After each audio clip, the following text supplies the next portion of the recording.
Well, welcome to The Catholic Reason, a radio production of St. Michael Catholic Radio based in Broken Arrow, Oklahoma, where we think through various claims made by the Catholic Church concerning issues of faith, morality, and culture, and provide reasons behind those claims. My name is Dr. Karlo Broussard. I'm a staff apologist and speaker for Catholic Answers at Catholic.com and a member of the Chancery Evangelization team at the Diocese of Tulsa in Eastern Oklahoma. The Catholic Reason airs locally here in Tulsa every Thursday from 4 to 5 p.m. on St. Michael Catholic Radio, 94.9 and 102.9. But you may be listening on your own local Catholic radio station at a different time, since The Catholic Reason is now aired on other Catholic stations throughout the country. So if you're listening outside the Tulsa area, as always, we welcome you, and thanks for joining me. Just to let you know, you can download the show through whichever podcast platform you use by subscribing to the Eastern Oklahoma Catholic Podcasts, and you can also access the archived episodes of The Catholic Reason at karlobroussard.com under the audio tab. The title of today's episode is Peter, the Keeper of the Keys. Now, for those of you who are familiar with the Bible, you know the image of the keys, and in particular, the keys of the kingdom of heaven, comes from Matthew chapter 16, verse 19, where Jesus gives Peter the keys of his kingdom. Now, after Jesus reveals that he will make Simon the rock upon which he will build his church, which is an issue of contention with our Protestant brothers and sisters, and that's something that we've talked about before in a prior episode, one of the first episodes that we did for The Catholic Reason, where we gave reasons why we think Simon is indeed the metaphorical rock upon which Christ builds his church. So we have to put that off to a side now, for now, and if you're just joining The Catholic Reason for the first time, or you just started listening, if you go back in the archived episodes, I think it might be like episode 2 or 3 or something like that, to where you can listen to that episode and hear the reasons. I think I gave 7 reasons why we know Simon is the rock upon which Christ promises to build his church. So after Jesus reveals that he makes Simon the rock, Jesus tells Simon in Matthew 16:19, I will give you the keys of the kingdom of heaven. And whatever you bind on earth shall be bound in heaven, and whatever you loose on earth shall be loosed in heaven. Now, the Catholic claim is that Jesus is making Peter the first pope. That's to say, Jesus is making Peter the supreme leader of his church here on earth. And the key, pun intended, I know, the key to see why is to understand the significance of the keys of the kingdom. So you might say that this is a second piece of evidence to substantiate or justify the claim that Jesus is making Peter the first pope there in Matthew chapter 16, verses 18 through 19. The first being that Peter is the foundational rock upon which Christ promises to build his church. The keys of the kingdom is a second piece of evidence to establish that Peter is indeed the first pope. So that's what we're going to do in today's episode. We're going to look at the Old Testament backdrop for this imagery of the keys of the kingdom, and then draw out the implications this Old Testament backdrop has for Peter's role in the church. So let's start with the Old Testament backdrop. The image of the keys of the kingdom, so many argue, alludes to an institutional office in the Davidic kingdom known as the royal steward or master of the palace. When the Israelites structured their kingdom, starting with King Saul and on with David and his sons, etc., they included this type of office within their kingdom. It was called the master of the palace again, or the royal steward. And we get a hint of this office in the prophet Isaiah, particularly Isaiah chapter 22, verses 15 through 22. Within this passage, Isaiah declares an oracle that the wicked master of the palace, one named Shebna, one who is, quote unquote, over the household, will be deposed or removed from his office of overseer of the household and replaced by a man named Eliakim, son of Hilkiah. Now, the language that Isaiah uses is very telling of the nature of such an institutional office. Again, the one who is over the household, right? Isaiah writes in reference to Shebna, I will thrust, God speaking through Isaiah here, quote, I will thrust you from your office, God tells Shebna, and you will be cast down from your station. In that day I will call my servant Eliakim, the son of Hilkiah, and I will clothe him with your robe, and will bind your girdle on him, and will commit your authority to his hand. And he shall be a father to the inhabitants of Jerusalem and to the house of Judah. And I will place on his shoulder the key of the house of David. He shall open, none shall shut. He shall shut, and none shall open. And I will fasten him like a peg in a sure place, and he will become a throne of honor to his father's house. Now, there are several details here that reveal the nature of this role in the kingdom. The royal steward, the master of the palace. So let's look at these details. The first significant detail is the idea of being over the household. Many scholars affirm that this is an office of the highest authority within the kingdom, of course, apart from the king himself. Given that it's delegated authority, right? This role is subordinate to the king. But nevertheless, relative to everyone else, it's of the highest authority. And the first detail, again, is the royal steward being over the house. So here's a bit of commentary from some biblical scholars in order to justify this claim or illuminate the authority that's invested within this office signified by over the house. So scholars by the name of C.F. K.E.I., or Key or Kai, however you wish to pronounce that, and F. Delitzsch, in their commentary on Isaiah, this is volume 7 of the commentary on the Old Testament on page 398, they write this, that is, the royal steward had the whole of the domestic affairs of the sovereign under his superintendence, and was therefore also called the administrator, as standing nearest to the king. So notice, sovereign under his superintendence, having care of the domestic affairs, nearest to the king. An evangelical scholar by the name of Edward J. Young, in the book of Isaiah, he writes this, a man in such an exalted position would wield an influence of great power even over the king. So that's interesting there. So the royal steward would serve a role as advisor to the king. Now, I'm not going to suggest that Peter is an advisor to Jesus, okay? So just let's nip that in the bud right now. But what this does illustrate is that the royal steward did have a position of authority within the kingdom.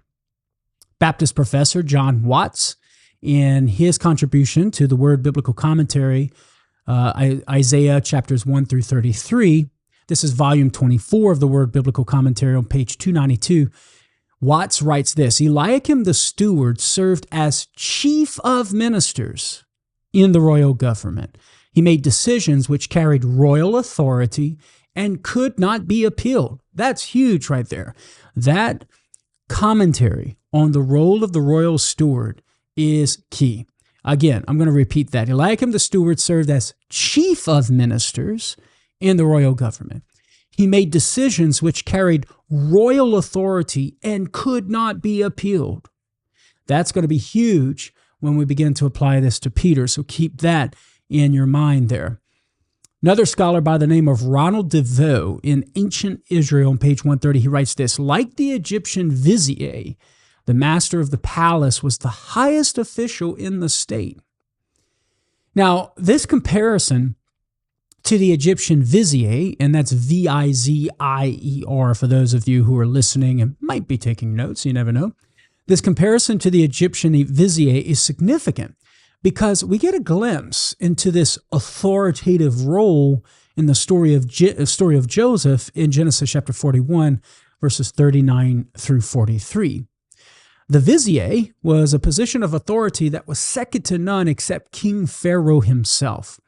It was an office that gave the office holder the authority to govern and rule the kingdom in the king's absence, and consequently demand obedience from the citizens of the kingdom.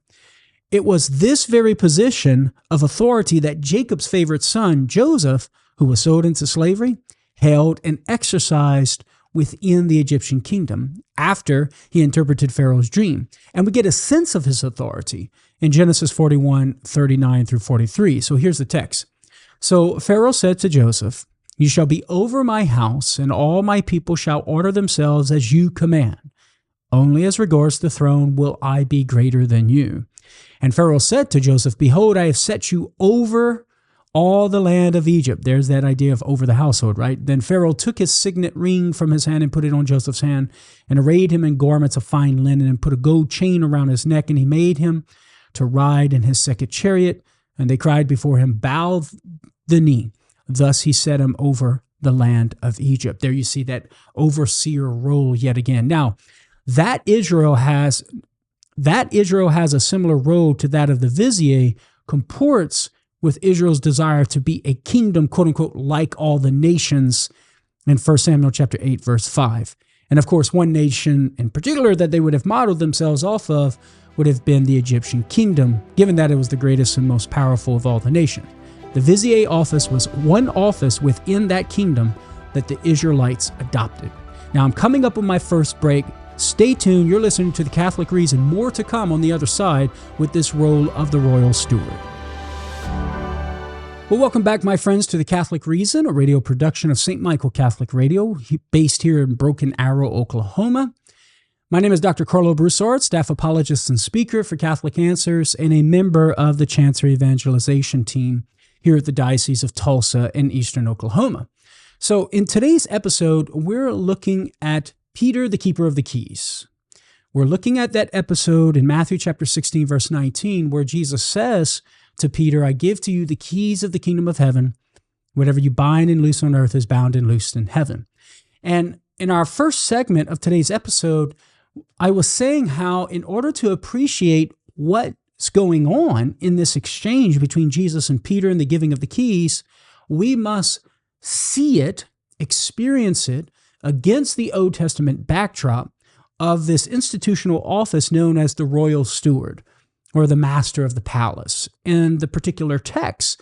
So I am arguing in this episode that serves as an interpretive key of Matthew 16:19, and yes, the pun is intended there, is Isaiah 22, 15 through 22. We read the text already, so I'm not going to read it again.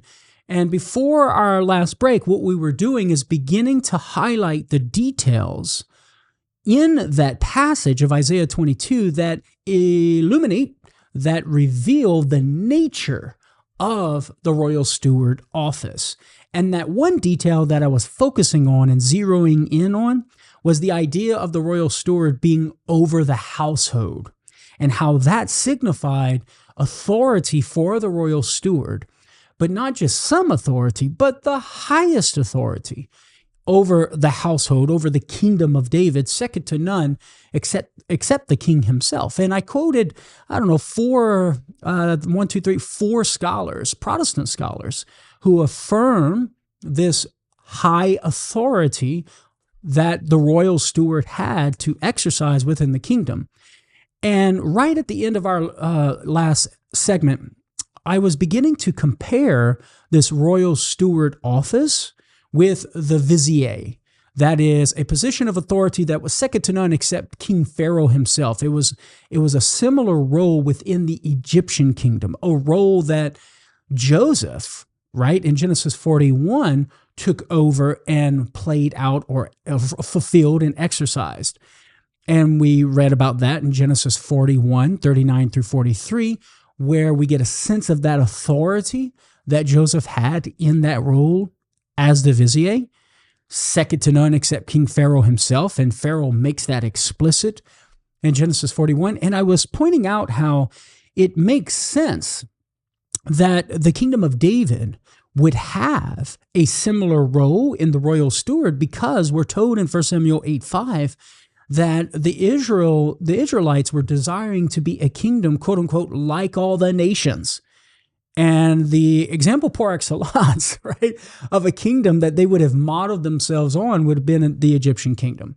And so it makes sense that the Davidic kingdom would have this role of the royal steward, a position of authority second to none except the king himself, exercising delegated royal authority, overseeing the household of David, that is the kingdom of David.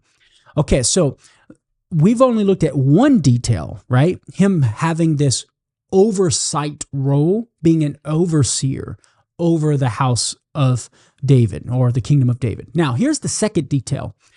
The second detail is that it's an institutional office and not a charism.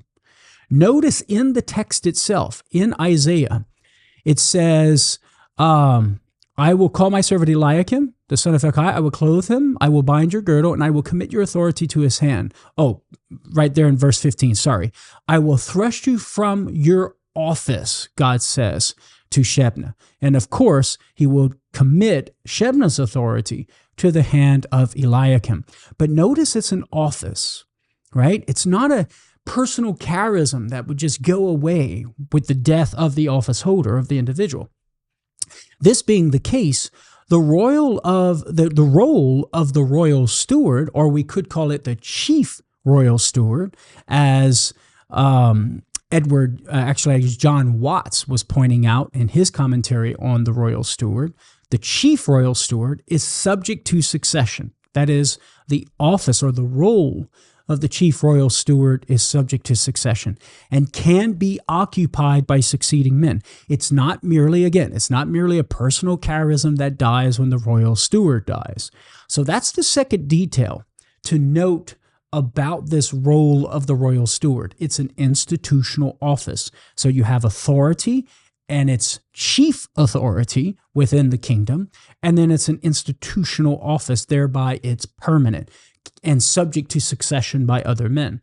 The third detail is we're told that the royal steward is a father to the inhabitants of the kingdom.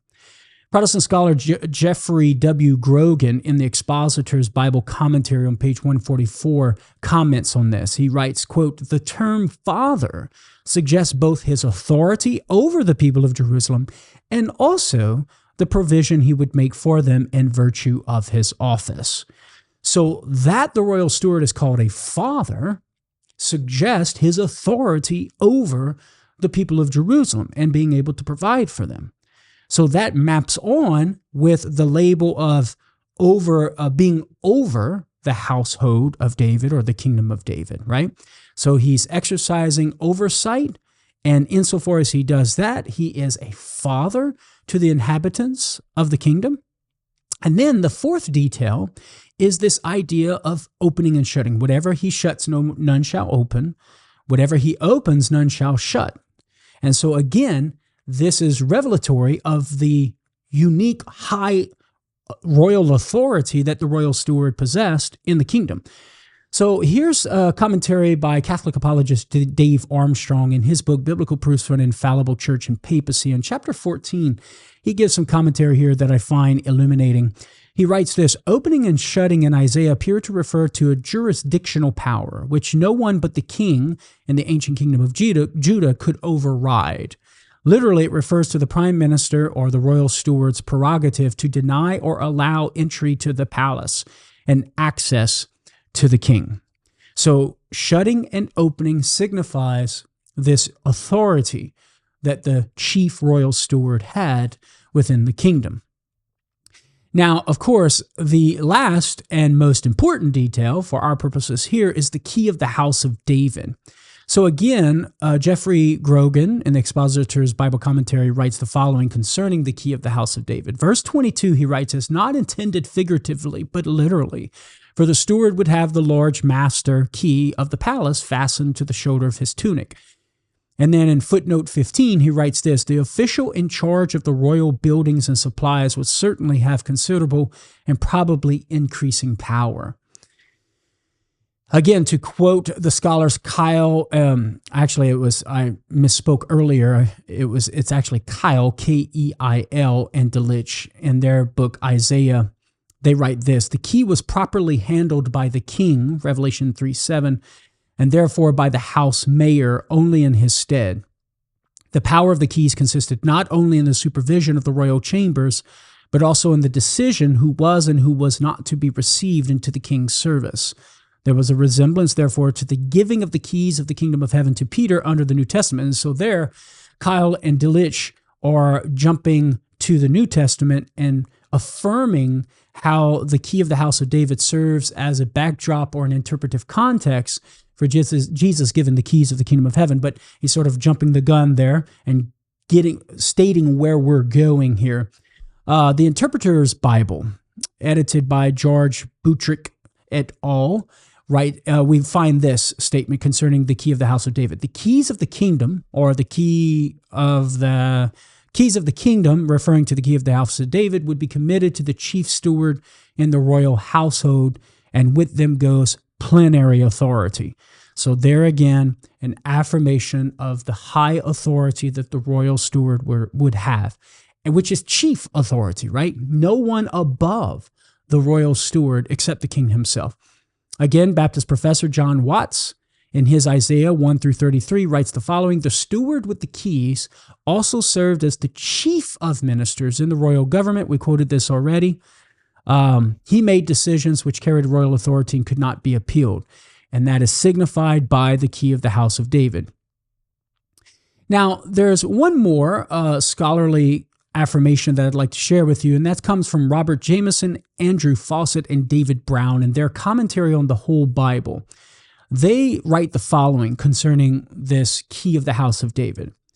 The steward is the king's friend or principal officer of the court. Notice, principal officer of the court. The keys are carried sometimes in the East hanging from the kerchief of the shoulder.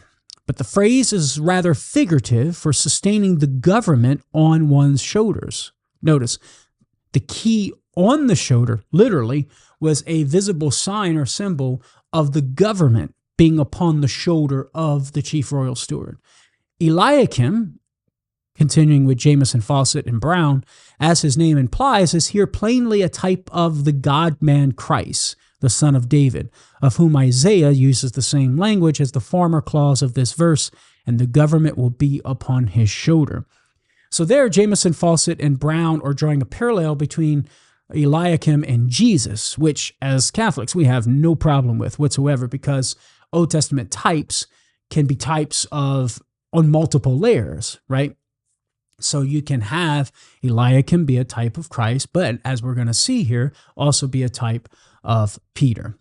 So now that we have a good grasp of the nature of the role of the royal steward, he's chief among all in the kingdom except the king himself. He exercises a royal authority given to him by the king, overseeing the household of the king, that is the kingdom of the king. We're told in Isaiah 22, he is over the household, signifying his authority. We are told it's an institutional office, not a personal charism. He's a father. He opens and he shuts, and he possesses a key to signify his authority. Friends, I'm coming up on our second break. Stay tuned. You're listening to The Catholic Reason. Talk to you on the other side. Well, welcome back to The Catholic Reason, my friends. My name is Dr. Karlo Broussard, staff apologist and speaker for Catholic Answers, and a member of the Chancery Evangelization Team at the Diocese of Tulsa in Eastern Oklahoma. Thank you for joining me today for The Catholic Reason, where we're looking at Peter as the keeper of the keys, examining that passage in Matthew 16:19, where Jesus gives Peter the keys of the kingdom of heaven. And we've been, so far in the first two segments, we've just been sort of camping out and slowly walking through Isaiah 22:15-22, which I'm arguing serves as an Old Testament backdrop or an interpretive context for understanding what Jesus is doing in Matthew 16:19 when he gives Peter the keys of the kingdom of heaven. And in Isaiah 22:15-22, we read about this institutional office within the kingdom of David known as the royal steward, the prime minister, or the master of the palace. and it was an oversight role, right, where the royal steward would exercise oversight over the kingdom of David and had highest authority, second to none except the king himself. Was a final court of appeal. He exercised an authority second to none except the king. And there were a variety of details in Isaiah 22, 15 through 22, that signified that authority. We're told he's over the household. We're told he's a father to the inhabitants of the kingdom. We're told that he opens and shuts, and no one shuts or opens, right? Signifying his final authority.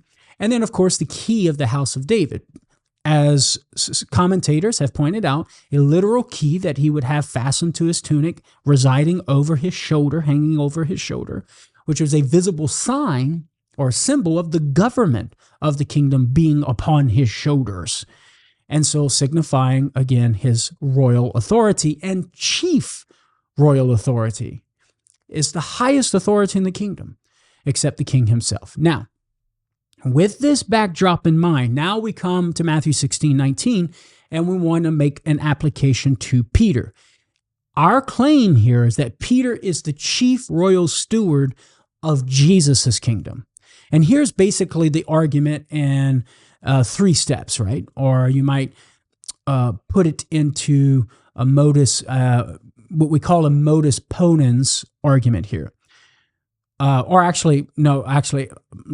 apologize. It's not a modus ponens. I thought I had it in a modus ponens form, but apparently I don't. So here's premise 1. Check it out. Jesus gives Peter the keys of the kingdom.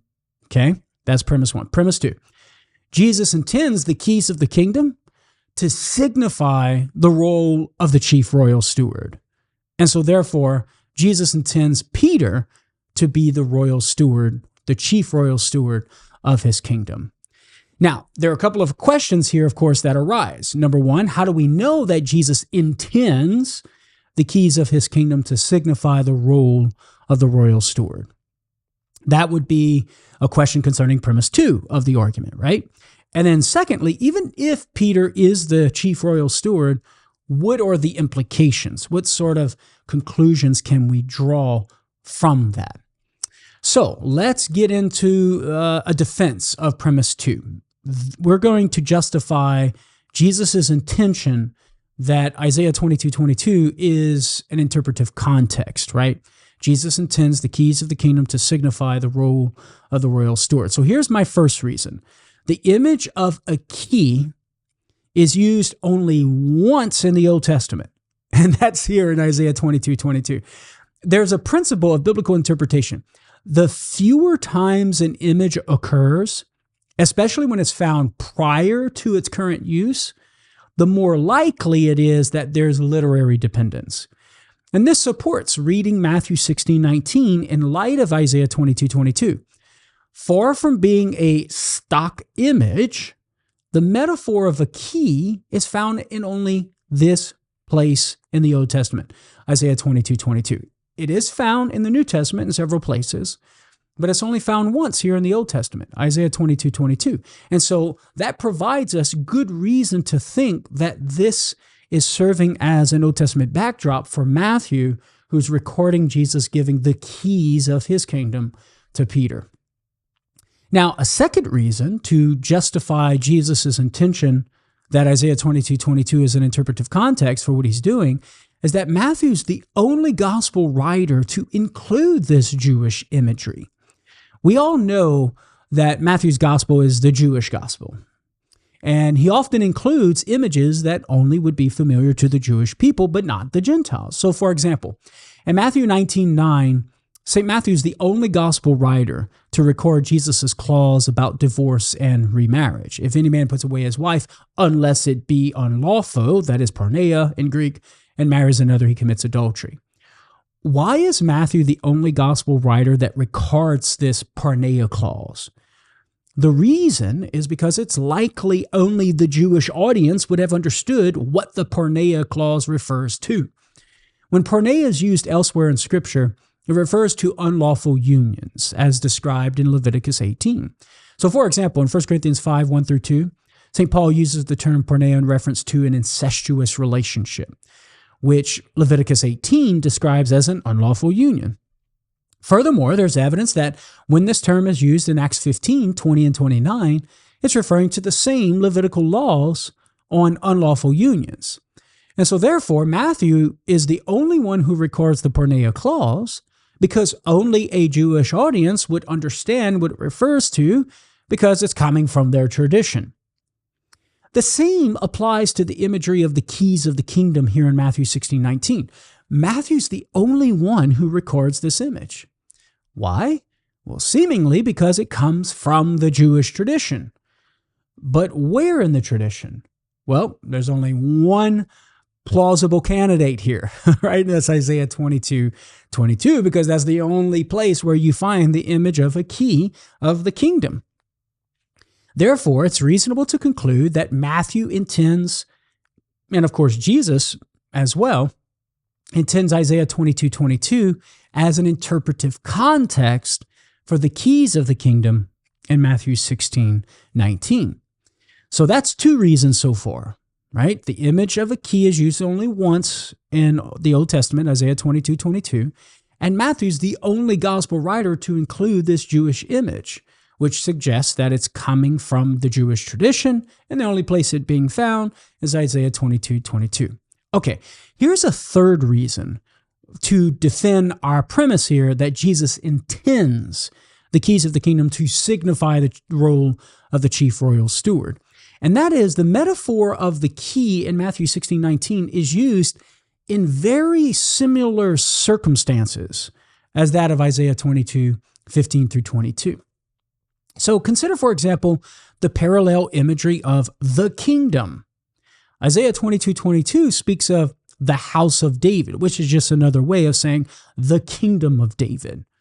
Well, obviously, Jesus talks about his kingdom, Jesus, son of David, true heir to the throne, speaks of his kingdom in Matthew 16:19. So you have the kingdom imagery suggesting a parallel, an intentional parallel between these two texts.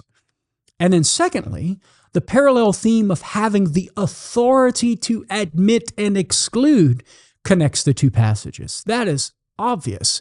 This is signified by the binding and loosing language in Matthew 16:19 and the opening and shutting language in Isaiah 22:22. He shall open, none shall shut, and he shall shut, and none shall open. All right, so you got binding and loosing, opening and shutting. Both signify jurisdictional authority, juridical authority to admit and to exclude. So you have the kingdom imagery and you have the authority to admit and exclude in both texts, thereby giving us good, strong reason to conclude that Isaiah 22:22 is an interpretive context for Matthew 16:19. And then finally, a fourth reason for why we should think that Jesus and Matthew are intending Isaiah 22:22 to be an interpretive context for Matthew 16:19 is that even Protestant scholars agree, right? They affirm this interpretation. Check out W.F. Albright and C.S. Mann as they write in their commentary on Matthew, which is part of the Anchor Yale Bible. They write this: Isaiah 22:15 and following undoubtedly, notice the strong language there, undoubtedly lies behind this saying, referencing Matthew 16:19, the keys of the kingdom of heaven. The keys are the symbol of authority, and Roland DeVoe in ancient Israel rightly sees here the same authority as that vested in the vizier, the master of the house, the chamberlain, or the royal household in ancient Israel, which is something that we already looked at before. So here we have Albright and Mann affirming that the royal steward office of Isaiah 22 is the Old Testament backdrop in light of which we should be interpreting Jesus giving the keys of the kingdom of heaven to Peter, which is akin to, again, the vizier role, that master of the house in the Egyptian kingdom, which Joseph had, according to Genesis chapter 41, a role of very high authority, the highest authority in the kingdom, except the king himself. So given that Isaiah 22:22 is the only text written before Matthew that has such a degree of similarity to Matthew 16:19, guys, my friends, we can conclude that Isaiah 22:22 is meant to form part of the conceptual background that Matthew is drawing on, and that Jesus is intentionally drawing on. But of course, that just raises the question, what are the implications for Peter? We have solid evidence that the chief royal steward is the backdrop for our interpretation of Matthew 16:19 and what's going on there in the giving of the keys of the kingdom. And so now just the remaining question is, what are the implications for Peter? What can we conclude about Peter's role in the kingdom of Jesus here on earth, which is the church? And that's what we're going to look at on the other side of the break. So we're going to have to hit the pause button here. But again, on the other side, we'll come back and make the connection between Peter and this role of the chief royal steward. Just to give you a hint, Peter's the chief royal steward of Jesus' kingdom. More to come on the other side of the break. God bless, friends. Talk to you on the other side.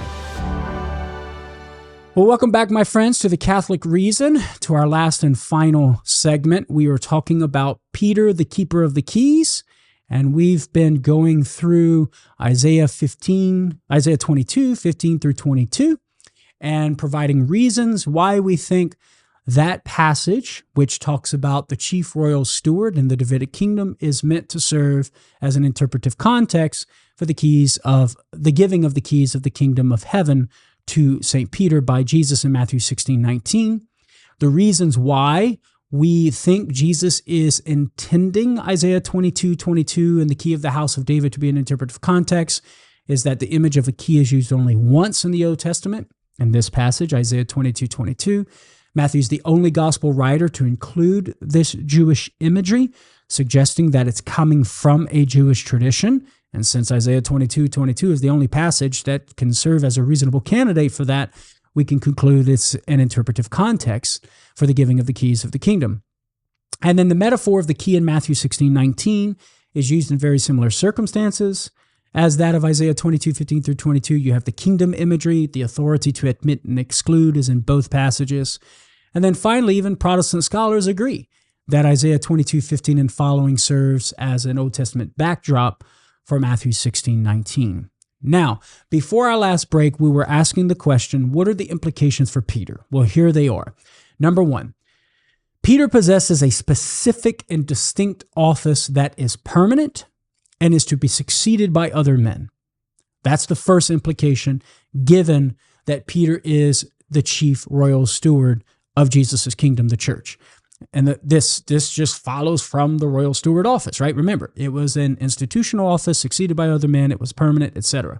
It was subject to succession. So we can make that conclusion about Peter.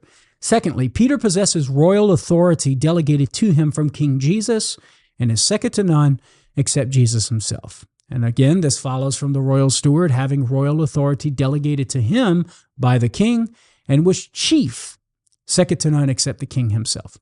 Third implication, Peter is a father to the inhabitants of the kingdom of Jesus. Thus, he's a pope, he's a papa. And this follows from the royal steward being a father to the inhabitants of Jerusalem, or the inhabitants of the kingdom of David. Fourthly, Peter's judgments cannot be overturned. The royal steward office was just that, an office, and the decisions that were made by the royal steward could not be overturned. All right. And we appealed earlier in prior segments, we appealed to Protestant scholars, biblical scholars who affirm that the royal steward was chief and had authority that could not be appealed. It was the highest authority except second to none except the king himself. And given that authority of the chief royal steward, and we know that Jesus is intending to make Peter the chief royal steward, then Peter's judgments are the final court of appeal in Jesus' church here on earth, second to none except King Jesus himself. The last implication would be Peter is immovable in truth, and Christ will not allow his office to fall into error. And this follows from the royal steward office being what we're told in Isaiah 22:23, a sure peg, a peg in a sure place. The role of the royal steward, or the royal steward himself, we're told, is like a peg in a sure place. And of course, given our sacred tradition, which we're appealing to here mostly in order to see that Peter is going to be immovable in truth. So you have a nice convergence here between what we know about Peter and his infallibility and this Old Testament prophecy or Old Testament text about the royal steward being like a peg in a sure place. Okay, so that concludes our answer to the question of what are the implications for Peter in light of Peter being the chief royal steward. And my friends, everything that we just listed that follows from Peter being the chief royal steward maps on to what we believe about the role of the Pope. The Pope is the one who has that chief authority in the kingdom of Jesus, which is the church here on earth, second to none except the king himself, who has supreme authority that cannot be appealed by anybody in the church. And he's immovable in truth. His judgments cannot be overturned. He's a papa, he's a pope, right? He's a father exercising authority over the inhabitants in Jesus' kingdom, the church. Now, there's one more aspect to the keys of the kingdom that's significant for Peter's role as the chief royal steward of Jesus' kingdom. After Jesus promises to give Peter the keys, he tells him, whatever you bind on earth is bound in heaven, whatever you loose on earth is loosed in heaven. We've already referenced this in passing in order to show the parallel with the chief royal steward in Isaiah 22, where he opens, none shall shut, and he shuts, none shall open. The Catholic claim is that this command to bind and loose signals Peter's unique authority among the other apostles that coincides with his role as the chief royal steward. According to a New Testament scholar, Kaufman Kohler, not a New Testament scholar, excuse me, my apologies. Yeah, according to the scholar Kaufman Kohler in his article, Binding and Loosing for the Jewish Encyclopedia, this language in the Jewish tradition denotes judicial authority, deciding what was forbidden or allowed according to the law. But Kohler points out that rabbis were also said to bind and loose when they would pronounce and revoke an anathema upon a person, thus excluding or restoring a person from or to membership in the faith community. So that's sort of the Jewish context of this language of binding and loosing. That Peter receives the command to bind and loose is not enough, since the same command is given to the other apostles 2 chapters later, right?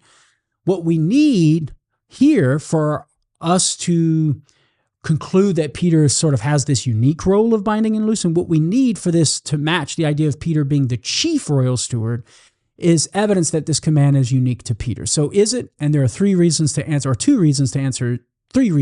yes. Number one, the command is given exclusively to Peter first and then later to the other apostles. Secondly, the uniqueness of this command for Peter is further confirmed by it being given in the context of other unique things said to Peter. He's the rock and he has the keys. So only Peter is told to be the rock of Jesus' church. Only Peter is given the keys of the kingdom. And within that context of unique things being commissioned to Peter, we have Peter being given the command to bind and loose, apart from the other apostles, within the context of these other unique things, thereby suggesting Peter has a unique role in binding and loosing. And then thirdly, we have Protestant affirmation. Lutheran professor Tord Forberg writes this in his contribution to the Southeast Asia Journal of Theology, Volume 4, in his essay or article, Peter, the High Priest of the New Covenant. He writes this: Peter stands out as a kind of chief rabbi who binds and looses in the sense of declaring something to be forbidden or permitted. Peter is looked upon as a counterpart to the high priest. He is the highest representative for the people of God. Notice that emphasis on the chief rabbi, the chief one who is exercising highest authority of forbidding and permitting, right? Counterpart to the high priest. Now, so here's my summary argument. Binding and loosing signifies judicial authority for interpreting God's law and excluding and restoring a person to membership in the faith community. Jesus gives Peter a unique authority to bind and loose, and so therefore Jesus gives Peter a unique authority to interpret God's law and exclude and restore persons to membership in the faith community. Now, a Protestant is going to counter here and say, well, this command to bind and loose simply refers to the ability to preach the gospel and admit people to the kingdom, as Peter did with the Jews on Pentecost in Acts 2, and the Gentiles with the household of Cornelius in Acts 10 through 11. Well, in response, notice the text says God will ratify what Peter binds and looses. The subject of action for the binding and loosing on earth is Peter and not God. So Peter has a role to play here. Secondly, the context is church discipline and not preaching to the unevangelized. And that's signified by the binding and loosing, right? We have Jewish scholarship to confirm that binding and loosing signifies judicial authority, which has to do with disciplinary matters primarily with concerning excluding and readmitting people into the faith community. And then thirdly, Peter couldn't bind or withhold the preaching of what God has done. And apologist Jimmy Akin puts this argument best in his daily defense on day 349. He writes this: if one were preaching the gospel, then the other would be withholding the gospel. And this is based upon, again, the objection or the counter from our Protestant friend who might say, all Jesus is telling Peter to do is to go and preach the gospel. And then God's going to be the one binding or loosing, right? So Jimmy says, if one, that is one of the parts of binding and loosing phraseology, if one were preaching the gospel, then the other would be withholding the gospel, right? Loosing versus binding. And it was not within the purview of the apostles to do that. Peter could not have decided to withhold the gospel from either Jews or Gentiles. And so the interpretation that binding and loosing is exclusively the preaching of the gospel and the focus being on God binding and loosing, that doesn't fit. That interpretation doesn't fit because that would entail Peter withholding the gospel, which is absurd. Well, my friends, that brings us to the end of this week's episode of The Catholic Reason. Our claim is that Peter is the chief royal steward of Jesus' kingdom, thereby making Peter the first pope. We argued for this by way of Jesus giving Peter the keys of his kingdom, which, so we argued, can only be rightly understood within the interpretive context of Isaiah 22, 15 through 22, which describes the office of the chief royal steward. And we also gave some reasons why. As chief royal steward and keeper of the keys, Peter is the supreme binder and looser. The other apostles have such authority, but only in as much as they participate with Peter. So my friends, thanks for listening to The Catholic Reason, a production of St. Michael Catholic Radio based in Broken Arrow, Oklahoma. You can download the show through whichever podcast platform you use by subscribing to the Eastern Oklahoma Catholic Podcast. And you can also access the archived episodes of The Catholic Reason at karlobroussard.com under the audio tab. I invite you to join me again next week for The Catholic Reason as we continue looking at Catholic claims and the reasons behind them. Tell a friend, I'll talk to you then. God bless.